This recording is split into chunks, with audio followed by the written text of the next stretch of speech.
ఏం వింటున్నాం? మనుషుల మాటలు వింటున్నాం, లోకపు విషయాలు వింటున్నాం. ఎక్కడ చూసినా లోకంలో గందరగోళం, కన్ఫ్యూజన్, గొడవలు, అసూయలు, ఒకళ్ళ మీద ఒకళ్ళు కేసులు పెట్టుకోవటాలు, ఏంటండి భయంకరంగా ఎక్కడ చూసినా నెగిటివిటీ, వ్యతిరేకతలు మాట్లాడుతున్నారు.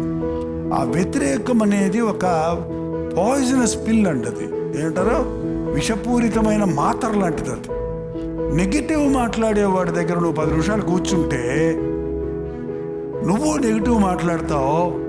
నువ్వు దాన్ని రెసిస్ట్ చేయడానికి ఆశిస్తే నీకు తలకాయ పోటు వస్తుంది. ఏమొస్తుంది?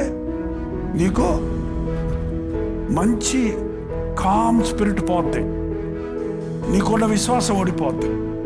అందుకే ఏం వింటున్నారో జాగ్రత్తగా ఉండండి, వినండి. ఏం వింటున్నారో జాగ్రత్తగా చూసుకోండి. దేవుడు వాక్యంలో మళ్ళీ రాయబెడుతుంది.